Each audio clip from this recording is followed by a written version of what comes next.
Good morning everyone. I welcome to all in this video. आप सभी का इस वीडियो में स्वागत है। आज के इस वीडियो में कवर करेंगे क्लास 12th यानी कक्षा 12 के इंग्लिश पेपर के एमसीक्यूज यानी मल्टीपल चॉइस क्वेश्चंस। बहुविकल्पी प्रश्न जो इंग्लिश पेपर में आते हैं उस पेपर को हम लोग इस वीडियो में कवर करेंगे। इसमें टॉप 10 क्वेश्चन की बात करेंगे जो पेपर में आए हुए क्वेश्चन हैं। ठीक है, तो आप इस वीडियो को पूरा देखिएगा, अपने फ्रेंड्स को शेयर कर दीजिए। आइए इस वीडियो को जल्दी शुरुआत करते हैं और देखते हैं कि टॉप 10 क्वेश्चंस कौन से हैं जो हर बार पेपर में पूछे जाते हैं। क्रोकोडाइल टीयर्स मींस, ये देखिए क्वेश्चन जो है ये आइडियम्स एंड फ्रेजेस का है। ठीक है, यहां पे देखिए फ्रेज लिखा भी है, आइडियम एंड फ्रेजेस ये क्वेश्चन है। The phrase crocodile tears means, यानी क्रोकोडाइल का मतलब मगरमच्छ, टीयर्स का मतलब आंसू।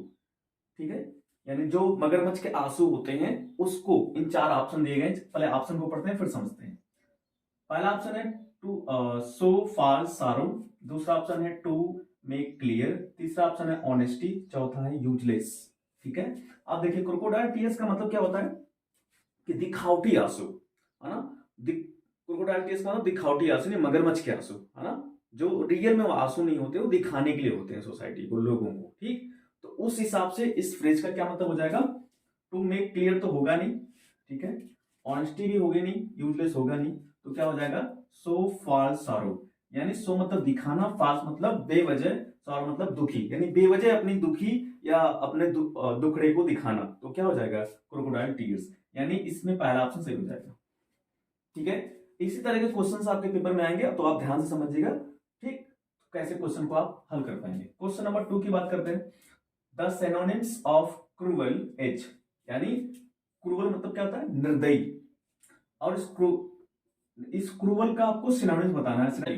तो क्रूवल मतलब क्या होता है निर्दयी, तो निर्दयी का देखिए यहाँ पे ये नहीं होगा, तो क्रूवल का जो सिनोनिम्स हो जाएगा वो जाएगा मर्सीलेस। ठीक है, ये क्या हो जाएगा मर्सीलेस। ठीक, आगे बढ़ते हैं क्वेश्चन नंबर 3 पे। द एंटोनिम्स ऑफ एंशिएंट, देखिए एंशिएंट का मतलब क्या होता है प्राचीन या पुराना, और एंटोनिम्स का मतलब क्या होता है विलोम शब्द। अब देखिए एंशिएंट यानी प्राचीन का विलोम क्या होगा, देखिए ओल्ड हो सकता है, एसेंट नहीं होगा, डिसेंट नहीं होगा। ठीक, ये ज्यादा अच्छा है मॉडर्न, यानी एंशिएंट मतलब पुराना, ओल्ड, एंशिएंट मतलब पुराना प्राचीन, तो मॉडर्न मतलब आधुनिक, तो ये वाला ऑप्शन सही हो जाएगा आधुनिक। क्वेश्चन 4 की बात कर लेते हैं। A man who it's human flesh, कह रहे हैं एक आदमी है हु जो इट्स खाता है, ह्यूमन मानव, फ्लैश मतलब मांस, यानी एक आदमी है जो मानव के मांस को खाता है, इट्स कॉल्ड एज, उसे क्या कहा जाता है। ठीक है, क्वेश्चन के आंसर ऑप्शन की तरफ बढ़ते हैं। सिमेंट्री होगा नहीं, कैनिबल, एलियन, ये एलियन भी नहीं होगा, क्रेडिबल में नहीं, क्रेडिबल तो विश्वसनीय होता है, ये भी नहीं होगा, तो हो जाएगा कैनिबल, इसमें से हो जाएगा। तो कैनिबल मतलब क्या होता है नरभक्षी या नरभक्षक, जो मानव को खाते हैं उसको नरभक्षक या नरभक्षी कहते हैं, तो उसकी इसको अंग्रेजी में क्या कहते हैं कैनिबल, तो ये सही हो जाएगा। क्वेश्चन नंबर 5 देखते हैं। The antonyms of tragedy is, यानी एंटोनिम्स बताना है, एंटोनिम मतलब विलोम बताना है किसके, ट्रेजेडी के, और ट्रेजेडी का विलोम क्या हो जाता है देखते हैं। रिजेक्ट होगा नहीं, क्रेडिट होगा नहीं, क्रूवल भी नहीं होगा, और क्या हो जाएगा कॉमेडी। ठीक है, ट्रेजेडी मतलब क्या त्रासदी, है ना, और कॉमेडी का मतलब क्या है हास्य पद, इसको आप कॉमेडी कहते हैं, तो ट्रेजेडी का एंटोनिम कॉमेडी होता है। ठीक है, ध्यान रखिएगा क्वेश्चन पूछा गया क्वेश्चन है। ठीक, आइए अब नेक्स्ट क्वेश्चन की बात कर लेते हैं, जल्दी इसको रफ कर देते हैं।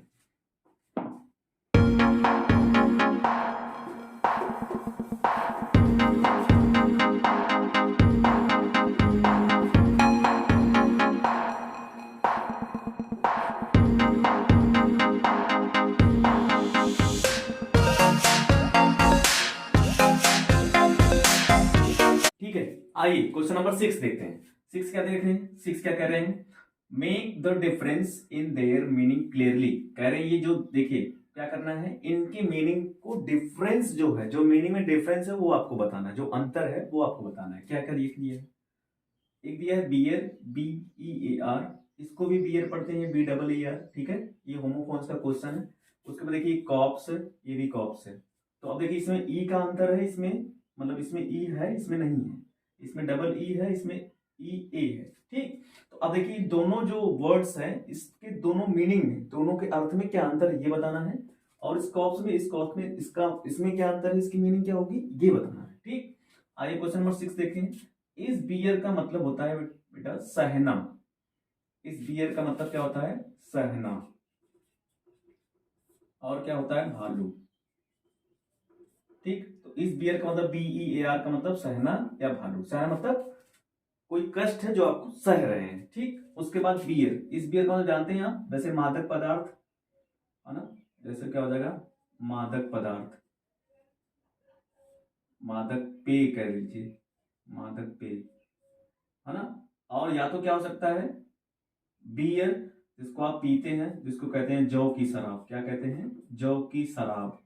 लिख लीजिएगा, यहाँ पर दिख नहीं रहा होगा आपको। इस बियर का मतलब BEER, एक क्वेश्चन पूछा गया बोर्ड में, जौ की शराब होता है या तो मादक पेय है ना, जो ड्रिंकिंग करते हैं। ठीक, तो उसको बियर कहते हैं। ठीक है, आगे बढ़ते हैं। जिसको आप बियर ड्रिंक करते हैं वही बियर है, ये EER। ठीक, इस बियर का मतलब सहना। नेक्स्ट बात कर लेते हैं कॉप्स। कॉप्स का मतलब क्या होता है बाबू, कॉप्स इसका मतलब हो जाएगा लाश। ध्यान रखिएगा, SE है, तो कॉप्स पढ़ते हैं, इसका मतलब लाश या शव है ना, जो व्यक्ति मर जाता है, जिसकी बॉडी डेड हो जाती है, उसको लाश या इसको कॉप्स कहते हैं। अब इस कॉप्स का क्या मतलब है, इस कॉप्स का मतलब होता है सैनिक, सैनिक या सैनिकों की टोली, ये कॉप्स हो जाए। बात समझ में आई, इसको लिख दीजिएगा, लिखते रहिएगा, इसको लिख लीजिएगा। ठीक, ये सभी इंपॉर्टेंट क्वेश्चन है, ध्यान रखिएगा। ये वीडियो आप अपने फ्रेंड को शेयर भी कर दीजिएगा, जिससे उनका फायदा हो जाए। ठीक, क्वेश्चन नंबर 7 की बात कर लेते हैं। देखिए क्वेश्चन नंबर 7, देखिए क्या कह रहे हैं, ही सेड कामा इन्वर्टेड कामा, हाँ नहीं यहाँ पे कामा भी तो होगा। देखिए he said comma inverted comma switch on the radio. ठीक, इनडायरेक्ट स्पीच, इसका क्या बनाना है, इनडायरेक्ट बनाना है। ठीक, तो क्या हो जाएगा इनडायरेक्ट स्पीच में, ही सेड मतलब, अब देखिए ही सेड तो उसने ऑर्डर दिया ना, तो क्या हो जाएगा, ही ऑर्डर्ड, इसका हम इनडायरेक्ट बना रहे हैं, ही ऑर्डर्ड। ठीक है, ही ऑर्डर्ड टू, ये ऑर्डर दिया किसको, टू स्विच करने के लिए, to switch on the radio,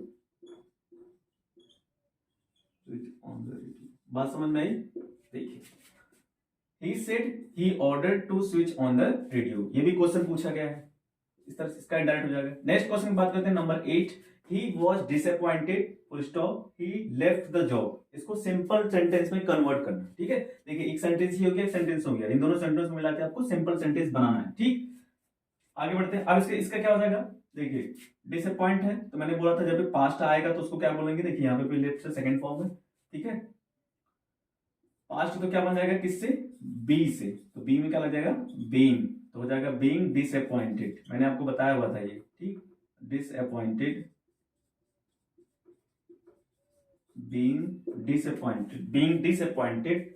अब देखिए दोनों सेंटेंस को जब जोड़ेंगे यहाँ पे कामा लग जाएगा, हो जाएगा he left the job, he left the job, full stop. ठीक, ये सिंपल सेंटेंस हो गया। क्वेश्चन नंबर 9 की बात करते हैं, स्विच ऑफ द फैन, ये सेंटेंस है, स्विच ऑफ द फैन, इसका क्या बनाना है आपको, पैसिव वॉइस। अब पैसिव वॉइस कैसे बनाएंगे, पैसिव वॉइस में क्या बनेगा भाई बताइए, पैसिव वॉइस में क्या हो जाएगा, देखिए अब इसमें सब्जेक्ट नहीं है तो सब्जेक्ट क्या हो जाएगा, इस तरह के सेंटेंस में जब इंपेरेटिव सेंटेंस बनाते हैं है ना, तो इस तरह के सेंटेंस में क्या करते हैं, सब्जेक्ट को हम लाते हैं, तो क्या हो जाएगा यहाँ पे सब्जेक्ट बनाते हैं, मान के चलते हैं सब्जेक्ट को क्या होता है, यू होता है, स्विच ऑफ द फैन। ठीक, तो क्या हो जाएगा, सब्जेक्ट मान लीजिए, मैंने मान लिया यू। ठीक, इंपेरेटिव सब्जेक्ट यू माना जाता है। ठीक, तो जाएगा यू और रिक्वेस्टेड, ये सभी बच्चों से ही सभी क्वेश्चन बोर्ड की परीक्षा में पूछा गया है, इसलिए मैं इस वीडियो में टॉप 10 ही कवर कर रहा हूं, जो इंपॉर्टेंट हो सकता है, जो पूरी संभावना है कि क्वेश्चन आए, नहीं भी आए तो इस तरह के क्वेश्चंस आपको मिलेंगे, जरूर ध्यान रखिएगा। ठीक, अब 2 तारीख को पेपर, 2 मार्च का आपका पेपर इंग्लिश का है, 12th वाले बच्चों का। ठीक है, 12 टू स्विच, उसके बाद ऑफ द फैन,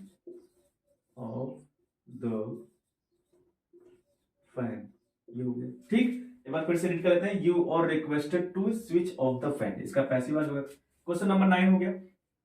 आप क्वेश्चन नंबर 10 देख लेते हैं। Question number 10, Mumbai is the best city in the India, इसका मतलब क्या है कि मुंबई भारत की सबसे अच्छी सिटी है, या मुंबई भारत का सबसे अच्छा शहर है, ये इसका मतलब है। ठीक, तो अब ये सेंटेंस है, इस सेंटेंस को आपको कैसे बनाना है, देखिए ध्यान से, कंपैरेटिव सेंटेंस में, और सॉरी कंपैरेटिव डिग्री बनाना है आपको, इस सेंटेंस की कंपैरेटिव डिग्री बनाना है। ध्यान रखिएगा आपके इंग्लिश पेपर में जो भी कुछ मतलब इस तरह के मल्टीपल चॉइस क्वेश्चन या एमसीक्यू जाते हैं, तो एक सेंटेंस होता है, जो भी सेंटेंस दे जाएगा जो जिसमें बदलना होता है उसके सामने वो कोष्टक में दे देते हैं। ठीक है, मॉडल पेपर आप देख लीजिएगा, अगर आप सीरीज लिए होंगे किसी भी प्रकाशन की, ठीक है, तो उसके पीछे आप देखेंगे तो मॉडल पेपर दिया होगा, उस तरह के इस तरह के क्वेश्चन वहां पे मिल जाएगा, आप चेक भी कर लीजिएगा। ठीक, आइए क्वेश्चन नंबर 10 की बात कर लेते हैं। इसकी कंपैरेटिव बना, देखिए कंपैरेटिव होता क्या है, देखिए जैसे मान लीजिए हो जाएगा गुड, तो ये गुड ये हो गया पॉजिटिव डिग्री, एक होता है बेटर, ये हो गया कंपैरेटिव डिग्री, और एक होता है बेस्ट। ठीक, ये होगा सुपरलेटिव डिग्री, तो हो जाएगा पॉजिटिव डिग्री गुड, बेटर क्या हो जाएगा कंपैरेटिव डिग्री, और बेस्ट क्या हो जाएगा सुपरलेटिव डिग्री। और ध्यान रखिएगा आपको इसमें बनाना क्या है, कंपैरेटिव डिग्री यानी सेकंड वाला बनाना है। ठीक, तो आप देखिए इसमें सुपरलेटिव डिग्री क्या है बेस्ट, इसको कंपैरेटिव बनाना पड़ेगा तभी तो सेंटेंस आपका कंपैरेटिव डिग्री होगा। ठीक, तो आइए बनाते हैं, देखते क्या हो जाएगा। तो हो जाएगा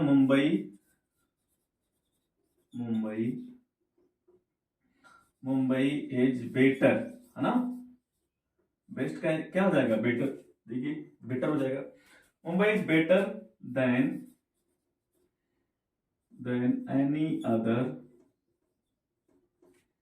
एनी अदर सिटी